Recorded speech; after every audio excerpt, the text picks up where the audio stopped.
Okay, what is up there YouTube? This is J-Man Time, and today I have a video on a wasted weapon that could have been very useful in the Second World War, at least for the Soviet Union, if they had taken this weapon seriously some 20 years earlier when they had plenty of time to manufacture this weapon. And this weapon could have been the end-all be-all for the Soviet infantry, for the average soldier in the Red Army. And that weapon is the Fedorov Avtomat from 1916. One of the most legendary World War I weapons that was never really taken all that serious by the Soviets when the Soviet government took over in Russia following the end of the Russian Civil War, which lasted from 1918 until 1924. The Fedorov Avtomat was developed by a man named Vladimir Grigorievich Fedorov between 1912 and 1915. It originally was a semi-automatic rifle project that later evolved into a select-fire battle rifle or assault rifle by 1916.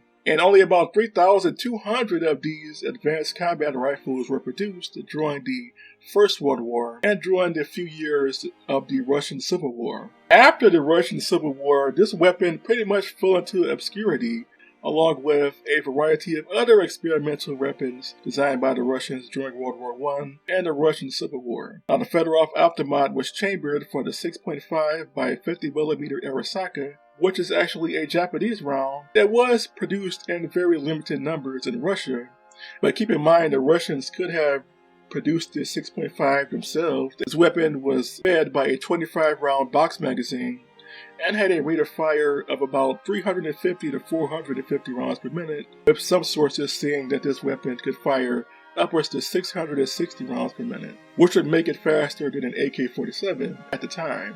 This weapon here is what the Russian infantrymen needed in World War II. In the Second World War, the average Russian soldier was still using the Mosin Nagant, a bolt-action rifle that was designed in 1891. There were some updates that were made in the 1930s, but it was pretty much just the same rifle, now fitted with a optical sight or a scope.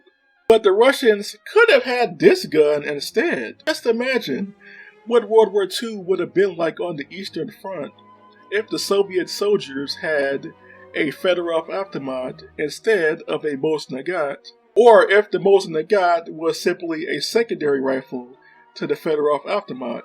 The Fedorov Avtomat would have given the average Russian soldier in World War II more firepower than the average German soldier or Hungarian or Romanian soldier on the Eastern Front. The average German soldier was still using a bolt-action Mauser rifle, while the Hungarians and Romanians were still using old Mauser-based rifles, which were bolt-action rifles also. The Germans did have some semi-automatic rifles with the Gewehr 41 and Gewehr 43 series of semi-automatic rifles. They had less than 3 million of those for an army of nearly 18 million men. The Soviets, on the other hand, had the potential to mass-produce the Avtomat in the millions if they had taken the weapon seriously in the early 1920s when they had a chance. Keep in mind, during World War II, the Soviets produced nearly 20 million rifles and machine guns, and that was during the wartime. In peacetime, they could have produced more than that if they wanted to. Even the Germans were able to produce millions of rifles in the middle of World War II when they were running out of resources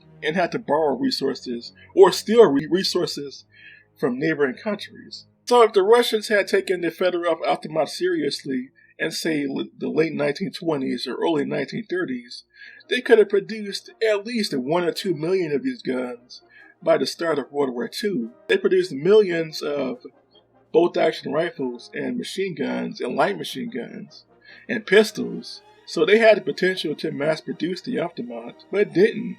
By the start of the Winter War with Finland in 1939-1940, only a few hundred Fedorov Avtomats were still in service. The Russians had pretty much abandoned this gun as a concept by the eve of World War II, which in my opinion was a really bad idea. Keep in mind, the designer of this weapon, Mr. Fedorov, continued to develop variations of the Fedorov Avtomat up until at least the 1930s. This included some automatic carbines, some fully automatic aircraft machine guns, some light machine gun variations, and even a sniper variant, I believe. He also developed a version that was fitted with a pistol grip, literally turning the Fedorov Avtomat into a early 20th century version of an AK-47, but some 20 years before the AK-47 was even thought of, let alone mass-produced. So this weapon here could have been the AK-47 of World War II if it had been mass-produced as much as the other Soviet weapons that were being produced in the interwar years. In total, only 3,200 Fedorov Avtomats were ever produced, and they are extremely rare today, with only a few hundred, with only about 100 or so surviving until the 21st century. But imagine what could have been. Imagine if the Soviet soldiers had this version, the final version I could find, the version with the pistol grip, in World War II. This would have been the AK-47 of World War II. The average German soldier would have been outgunned. It would have been like fighting 5 or 6 Russian soldiers at one, except this is one Russian soldier armed with a single fully automatic combat rifle. I imagine the Soviets would have suffered less casualties. One of the main problems the Russians had on the Eastern Front is they were mostly using bolt-action rifles for the first 2.5 years of the war. As a result, they suffered literally millions of casualties as a result. They were going up against German soldiers armed with machine guns, light machine guns, the MG-42. If the average Russian infantry had this weapon, they could have outgunned the MG-42 gunners. You can't outgun an MG-42 with a bolt-action rifle, but you can outgun an MG-42 if you have a couple of guys armed with fully automatic rifles, like the Fedorov Avtomat. You could easily outgun one of those guys, one of those MG-42 gunners. So I believe the Russians would have suffered less casualties if they had a fully automatic rifle instead of a bolt-action rifle as their standard infantry weapon. But ultimately, the Fedorov Avtomat was never mass-produced.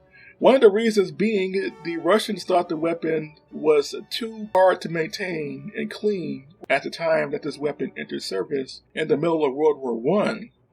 I can see that being a problem in World War I, where bolt-action rifles are pretty much the norm, but by World War II, automatic weapons were pretty much the norm. Most automatic weapons from the Second World War were nowhere near as easy to clean or take care of as weapons designed during the Cold War era, and especially weapons designed in this modern era. So when you think of easy to disassemble and clean, don't think of a modern M4 carbine or something like that. You're talking about 20th century automatic arms, which are made of heavy metal and steel, instead of the carbon fiber guns you see nowadays. So the Fedorov Avtomat might have been difficult to clean and take care of in World War I, but by World War II, the Russian soldiers would have been used to these types of weapons. And they would have had their weapons cleaned and taken care of long before the battle had even begun. So the Fedorov Avtomat to me is literally the biggest waste of potential when it came to Soviet arms that were used during and before World War II. Keep in mind that Avtomat was still used in World War II, but by the time World War II came around, there really weren't that many of them left. But if the Soviets had mass-produced this weapon when they had the time, they had over 20 years to produce this weapon, they could have had a really good infantry rifle that would have been pretty much the AK-47 of World War II. So what do you all think of my opinions? Please tell me in the comments section below. And until next time, this was J-Man Time, signing off.